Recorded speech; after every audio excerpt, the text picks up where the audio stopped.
I can hear grasshoppers. They appear out of nowhere, it seems. But they must come from somewhere. It's not that the air just carries grasshoppers and crickets to our country from another country or something like that. No. Grasshoppers come from baby grasshoppers, and the baby grasshoppers are called nymphs. Nymphs. And the nymphs, they come from eggs. But where do the eggs come from? They come from grasshoppers. So what really happens? Well, let me tell you what happens. In the fall, grasshoppers, they lay eggs. And they put eggs in the ground. The female puts about 10 or 20 eggs in the ground.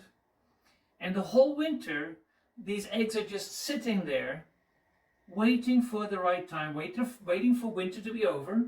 But the eggs survive. They can handle the frost. They have some kind of an antifreeze in it so that they won't freeze.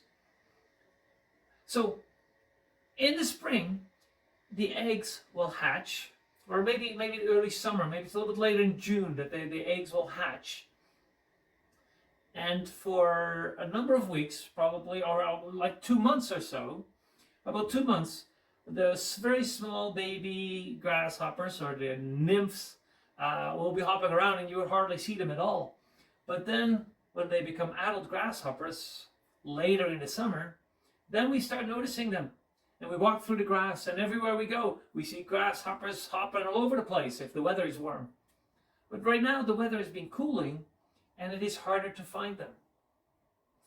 Now the grasshoppers you're familiar with. The crickets you may also be familiar with. The crickets are those black ones that you often see around the house. And they do the same thing, except instead of laying eggs in bunches of 10 or 20, they lay eggs by themselves. So one egg either in the soil or at the bottom of a plant, and there the egg will wait until winter is over, until late spring, and the crickets might take 3 months to go through. Sometimes they go through 10 different stages of nymphs. Now I want to say something about these nymphs. It's absolutely fascinating what happens. The nymphs start off very small. But then, instead of doing what a butterfly does, to go into a pupa and then all of a sudden become an adult grasshopper, with grasshoppers something different happens. Their skin, the outside skin, is hard and it will not grow. So what happens is that outside skin becomes hard, and the next nymph will crawl out of its old skin. It will just kind of crawl out of its own skin. I'm going to have a video that will show you how that happens below. I will have a link to the video that shows you how they crawl out of their old skin. And so now they're a little bit bigger and they have a bigger skin, but that eventually becomes too small as well. And then they have to crawl out of that skin as well. And every time there is a new nymph, or a little bit small, every now and then there will be a little bit of a bigger nymph that will crawl out of the old nymph, out of the old shell. And in crickets, that might happen like 10 times. 10 times that it crawls out of its own skin until finally it is big enough to become a real cricket. So the nymphs, they kind of look like the adults. Notice with butterflies, it is not like that. Butterflies, the caterpillar looks very different from the adult butterfly. But in crickets, the nymphs look a little bit similar to the adult. So in butterflies, you would call that complete metamorphosis. We've talked about metamorphosis before, right? When all of a sudden it changes from one thing into another. Metamorphosis. So it's complete metamorphosis. In grasshoppers and crickets, and also locusts and katydids and praying mantises, there the change that takes place is called incomplete metamorphosis. because they only change a little bit from one nymph to another nymph. All right, so that is the life cycle, or part of the life cycle of grasshoppers and crickets. It's amazing that these small insects, that they can survive the whole winter. That's already amazing. But then to be able to crawl out of its own skin and be able to live as a bigger form of itself, and then crawl out of that skin again and do that 10 times over before it's an adult cricket. It's amazing how God has made all these creatures different, and every year they do exactly the same. They don't change over time, over a long period of time. It's not so that a cricket all of a sudden can change to a grasshopper, or a grasshopper all of a sudden change into a cricket. And God has made them so that each kind stays the same, even over generations. There may be very slight changes from one generation to the next. I mean, you're a little bit different from your parents. Small changes happen.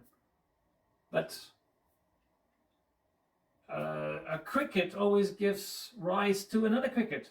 A grasshopper always gives rise to another grasshopper. And so the species stay very consistent over time. I'm going to read to you a little bit about the sounds of grasshoppers and crickets. So the most prominent feature of insect behavior in late summer and in fall is undoubtedly the constant calling of crickets and grasshoppers. It is both easy to hear and easy to forget. For most of us, it soon ceases to be part of conscious hearing and is relegated to the status of background noise. Well, this fall, or in the coming week, try to reverse the process. Bring this wealth of sounds back to your consciousness and take some time to enjoy its diversity and its behavioral significance. The first broad distinction to be made is between sounds that have a musical pitch, try to hum a matching note if you can, and songs that are purely mechanical and have no pitch to hum along with. The former often sounds like whistles or trills, and the latter sounds like pieces of sandpaper being rubbed together. This distinction will help you sort out which animals are making which sounds. Sounds with pitch are made by crickets. Sounds that are pitchless and mechanical and do not have a pitch, they're made by short-horned grasshoppers and long-horned grasshoppers. Each species of cricket and grasshopper has a different song, just as birds do. An enjoyable activity is to take a walk on a warm, sunny day and see how many different types of songs of crickets and grasshoppers you can hear. Each species tends to live in a particular environment and give its calls at specific times of the day or night. Therefore, to hear the greatest variety of calls, visit different habitats at different times of the day. Good places to hear these insects are along roadsides and in woods and fields. Here are some ways in which the calls vary. They may be short, or they may be continuous trills, or a mixture of both. The rhythm may be steady or irregular, like the grasshoppers that I hear around here. They start off with a bit of hesitation. They go like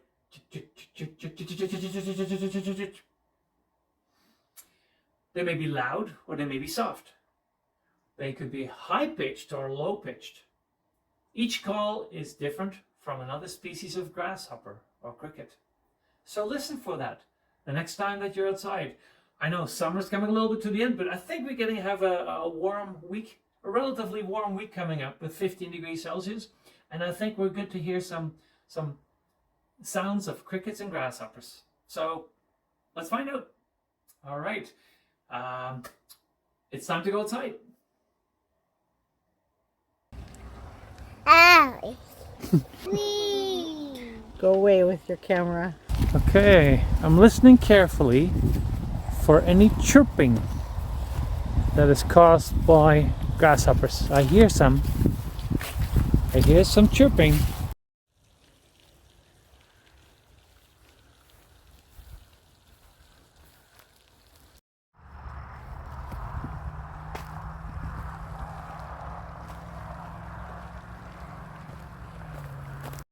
All right, so right now I hear them. I hear the grasshoppers, but I can't find them. So I'm gonna try again tomorrow. They do like warmer temperatures, and I think right now it may be a little bit too cool. I don't know if it's gonna get any warmer tomorrow, but I don't give up that easily. Well, that is very unfortunate. It rained all day, and the sun didn't come out. It was pretty cold, and I don't have a grasshopper. But instead of a grasshopper, I have a paperclip. Yeah, the paperclip will have to do. Now, of course, the paperclip doesn't jump, but it's just going to help you understand what I want you to do. So hopefully you find a grasshopper, and you can put the grasshopper on the ground, and then you're going to go with your hand, you're going to chase the grasshopper away. He's going to jump like this. Okay, then you're going to get your measuring tape out. I'm going to use my ruler instead. There we go. I'm going to use this ruler. So, okay, the first time he jumps. Okay, I'm going to measure how far he jumped. So you have to make a bit of a mark on the ground and a mark here. And you measure it and you go like, okay, that's 14 centimeters. And you're going to write 14 centimeters on the paper, okay, on the handout, in the table that I have in that handout. Okay, so here's the grasshoppers over here. Now you're going to chase them again. So you're going to go with your hand close to it. And maybe this time he makes a little jump. Okay, you're going to measure it. You go like, oh, this time he only jumped 10 centimeters. Okay, now you can do one last time. You're going to again go close to him, and maybe he goes like a little tiny little hop, and you measure it. And you say, oh, that's about 6 centimeters. You try to get it as precise as possible, but it may be a little bit off. That's okay. If it is, 6 rather than 7 or 14 instead of 13, sometimes it's a little hard to measure because these grasshoppers don't sit still all the time. So sorry, I don't have a real grasshopper, but you're just gonna have to make deal with a paperclip right now. All right, all the best with your experiment, and then look at the questions that I have on that sheet. So there's a few questions at the top about your personal tree, caterpillars. Check those questions out, and about mushrooms. Okay. Follow the directions that you see on the sheet, and then, okay, I want you to try to follow these directions to draw a grasshopper. You think you can do that? And then, once you have this grasshopper, I want you to compare this grasshopper to the cricket. Do you see any differences? If you see some differences, write them down right here. If there's a difference in the antenna, just write that over here. Yeah? And then at the last 13 and 14, find out how they make sounds. How does a grasshopper make sound? How does a cricket make sound? Is it the same? Or are they making sounds in a different way? And how did they do it? You find out. You can use books and ask your parents if you can use the internet. To research this and see if you can find out. And then one last one at the bottom, praying mantises. Can you find out 3 really cool facts about praying mantises? Okay, and then this coming Thursday, we're going to share what we learned together. Okay, see you then.